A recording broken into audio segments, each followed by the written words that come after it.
Hi guys, मैं masi video से देखो malaria की हिदाक hydroxychloroquine मसी से ना कोई कोरोना वायरस COVID-19 जे treatment तो वो ngambra मसी की पाव से मैं हमने ना cover दा newspaper television ना ताबीर मगनी मसी क्या कराई पाव चुम्बा है बतो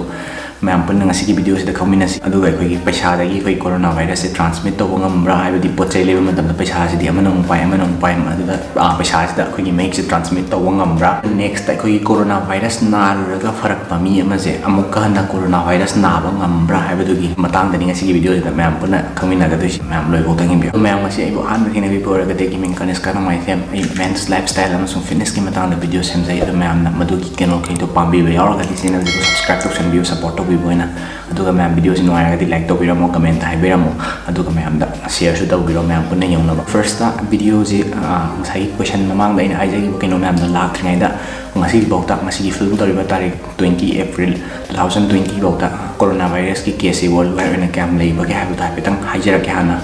worldwide oina ki case 24,28,274 confirmed case lai hoji bauta aduga ki laibak thidna ki si mi masing jana ki 1,66,126 sure aduga recovery to gi mi masing jana 6,36,723 sure masina worldwide ki case hoina leire sidai jita khwai gi fibam soile be corona virus nam karam country no hai kana USA ne Spain ne Italy ne moina first second third respectively the minor lay hoji bokta koi country India gi hoina confirmed case 17,615 lay koi laibak thidna si mi masing jana 559 aduga phagalaki pa mi gi changna 2,854 hoile aduga marak se koi gi Manipur da hana confirmed case ani leire na toromadu fully recovered oire koi laibak phadana madugi damakta huge thanks to the doctors and the healthcare providers among the front line delivery ma'am punna care loriba kangbuda yamna thagat pa phongdok chari amasung madu khoi yamna laibak phabani na haining case amta leitabi makha ta amta leitana ba khoi ma'am section thorang su lawji section thorang lawda kari section thorang lawgani habu du horen mamang da panjai ba question ma'am du loiraga kari taw ya ge habu du best possible way da ai hyper hijack ma'am na newspaper da ngarang na television na ma'am ama tabira mani khoi anti malarial drug khoi malaria na bada sizinaba aduma khoi hidak ne khoi hydroxychloroquine hairi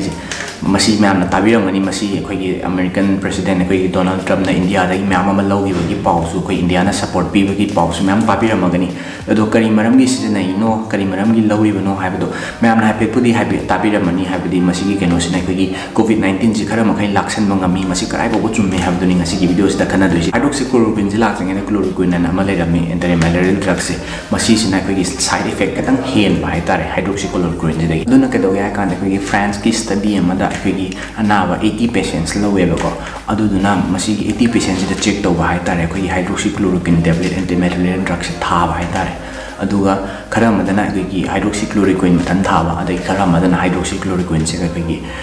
azithromycin ji ga punna thaba France ki no se khatana tana ki epicenter leina ji ki epicenter horai ba ki Wuhan ki China se da su masi ki report lai hoji bautam na hydroxychloroquine ji kamaina work to ge hai kana ma se interferon blocker hai body ki immune system se karma kai diminish to karma kai handa hanba ma tai hydroxychloroquine ni mathau ji kai do gi immune system je block to handoi no hai ba gi question la kan de khoi SARS-CoV-2 kai COVID-19 masi case khara lusulak pa case ta de immunity je khoi gi kai ni ma ji yamna khoi gi active response hang ka pi ba yamna henjan na thabak to ba hai ta khoi gi immune system je madu phada na ne ba khoi na hydroxychloroquine thari se duna hai ba khoi hydroxychloroquine anti malarial drug se khoi Indian Council of Medical Research ICMR na su masi akhoi doctor ki prescription makha da sizinna ba yare haina di koi ayaba pi bagi report su leire hoji bokta aduna hoji bokta akhoi gi COVID-19 gi vaccine je leitaba maram na ke do ge ha kan hydroxychloroquine je khoi limited ke noina sizana hanba habidi healthcare workers doctor nurses ma'am sti mama da leina da thingnari ni dana anaba patient ma'am da shenari ni dana leina du changtana ba khara makai block to na waina dumaina khara sizinari ba do yamna mu hena ka hena sizina ba su yada hydroxychloroquine ma gi side effect leiba habidi liver damage lak pa ya adai cardiac problems ma'am ma lak pa heart ki madu khara su lei aduna ni henjana sizna ba su yada ba hosi poki film toriba tarik tadi madu ki report khara lei aduga khoi hydroxychloroquine anti malarial drug se khoi India da ki 70% worldwide supply ni khoi India da tori je adu hosi next question da lak to je khoi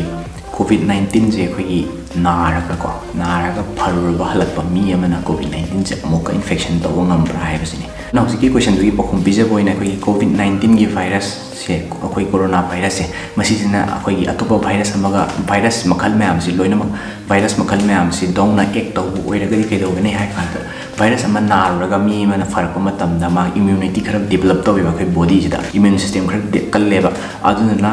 ꯅꯥꯔꯨꯔꯒ ꯐꯔꯨꯕ ꯃꯇꯝꯗ ꯏꯝꯌꯨꯟ ꯁꯤꯁꯇꯦꯝꯁꯦ ꯀꯜꯂꯕꯅꯤꯅ ꯃꯇꯝ ꯈꯔꯗꯤ immunity ꯑꯣꯏꯒꯅꯦꯕ ꯑꯩꯈꯣꯏ ꯚꯥꯏꯔꯁꯁꯦ ꯆꯪꯉꯛꯄ ꯉꯝꯃꯣꯏꯅ ꯑꯗꯨꯃꯥꯏꯅ ꯍꯥꯏ ꯑꯩꯈꯣꯏ American doctor ꯐꯣꯁꯤꯒꯤ ꯃꯇꯨꯡ ꯏꯟꯅꯗꯤ ꯑꯩꯈꯣꯏꯒꯤ ꯂꯥꯏꯐ ꯂꯣꯡ ꯏꯝꯌꯨꯅꯤꯇꯤ ꯑꯩꯈꯣꯏ ꯆꯤꯀꯟ ꯄꯣꯛꯁꯀꯨꯝꯕ ꯃꯤꯖꯜꯁꯀꯨꯝꯕ ꯇꯧꯀꯥꯟꯗ ꯋꯥꯟꯁ ꯏꯟ ꯑ ꯂꯥꯏꯐ ꯇꯥꯏꯝ ꯑꯃꯨꯛ ꯇꯧꯔꯀꯥꯟꯗ ꯑꯃꯨꯛ ꯍꯟꯅ ꯇꯧꯗꯦꯗꯅ ꯃꯗꯣ ꯑꯩꯈꯣꯏꯒꯤ ꯕꯣꯗꯤꯁꯤꯅ ꯂꯣꯡ ꯂꯥꯁꯇꯤꯡ ꯏꯝꯌꯨꯅꯤꯇꯤ ꯑꯃꯈꯛ ꯗꯦꯚꯦꯂꯞ ꯇꯧꯕꯩꯅꯦꯕ ꯑꯗꯨꯅ ꯆꯪꯕ ꯉꯝꯗꯕꯅꯦꯕ ꯑꯗꯨꯃꯛ ꯇꯧꯗ꯭ꯔꯒꯁꯨ COVID-19ꯁꯦ ꯂꯥꯏꯐ ꯂꯣꯡ ꯑꯣꯏꯗ꯭ꯔꯒꯁꯨ ꯍꯧꯖꯤꯛꯐꯥꯎꯒꯤ ꯃꯇꯨꯡ ꯏꯟꯅꯗꯤ ꯔꯤꯄꯣꯔꯠꯁꯦ ꯂꯥꯏꯐ ꯂꯣꯡ ꯑꯣꯏꯗ꯭ꯔꯒꯁꯨ ꯀꯩꯗꯧꯒꯦ ꯍꯥꯏ ꯀꯥꯟꯗ ꯑꯩꯈꯣꯏꯒꯤ ꯃꯤ ꯈꯔꯅ ꯍꯦꯛ ꯅꯥꯔꯒ ꯐꯔꯒ ꯊꯣꯛꯂꯛꯑꯒ ꯑꯃꯨꯛ ꯅꯥ ꯂꯩꯔꯝꯃꯦꯒꯨꯝꯕ ꯍꯥꯏꯕ ꯃꯁꯤꯒꯤ ꯔꯤꯄꯣꯔꯠꯁꯤꯗꯤ ꯂꯥꯟꯒꯅꯤꯅ ꯍꯥꯏꯗꯤ ꯑꯦꯠꯂꯤꯁ 2 weeks 3 weeksꯇ ꯑꯃꯨꯛ ꯍꯜꯂꯛꯑꯒ ꯅꯥꯔꯦ ꯍꯥꯏꯕꯗꯨꯗꯤ ꯃꯁꯤꯗꯤ ꯂꯥꯟꯒꯅꯤ ꯃꯇꯝ ꯈꯔꯗꯤ ꯅꯠꯇ꯭ꯔꯒ ꯆꯍꯤ ꯈꯔꯗꯤ ꯑꯩꯈꯣꯏꯒꯤ ꯏꯝꯌꯨꯅꯤꯇꯤ ꯗꯤꯚꯦꯂꯞ ꯇꯧꯒꯅꯦꯕ ꯂꯥꯏꯅꯥꯁꯤ ꯑꯃꯨꯛ ꯆꯪꯕ ꯉꯝꯃꯣꯏꯕ ꯅꯥꯔꯒ ꯐꯔꯨꯕ ꯑꯣꯏꯔꯒꯗꯤ ꯅꯦꯛꯁ ꯀ꯭ꯋꯦꯁꯟꯗ ꯂꯥꯛꯀꯗꯣꯏꯁꯤꯅ ꯑꯩꯈꯣꯏ COVID-19ꯁꯦ ꯑꯩꯈꯣꯏꯒꯤ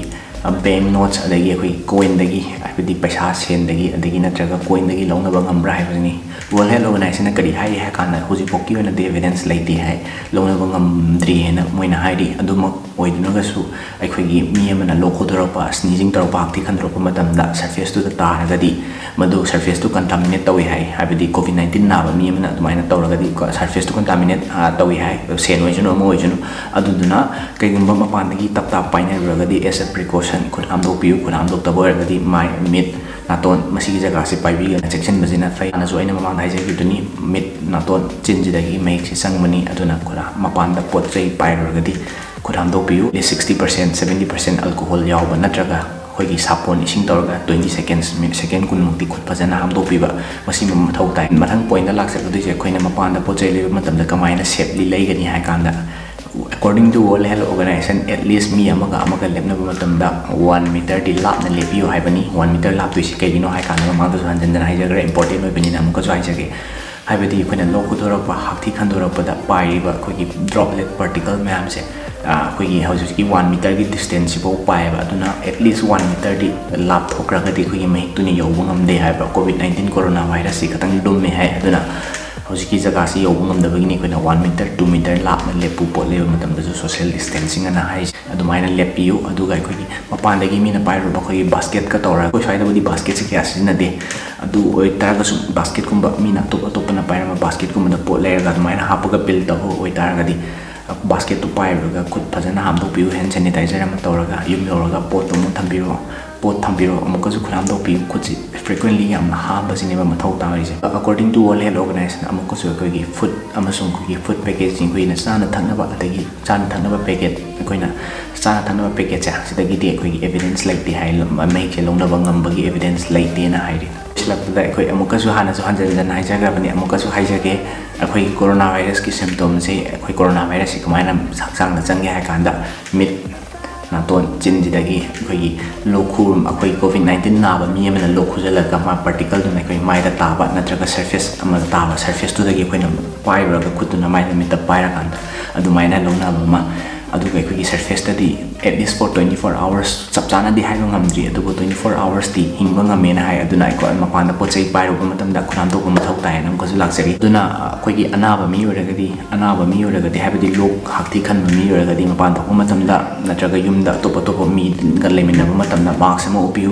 yum da lebina mask utraga na koi smain taraga khanjala khan biu lok thumba hakthi khan ba mi thabak tawragadi maram di haidi naram magadi madugi droplets tu da an mahik tu yaw doine aduna atopa ma taruragadi yum mi su dum nagani pan thoga na mask ma upaga thopiro aduga mapan da pochai leba matam da social distancing tobiu aduna khara symptom khara lakchage kari symptom torakani hai ga ne mainly symptom ulise koi ki fever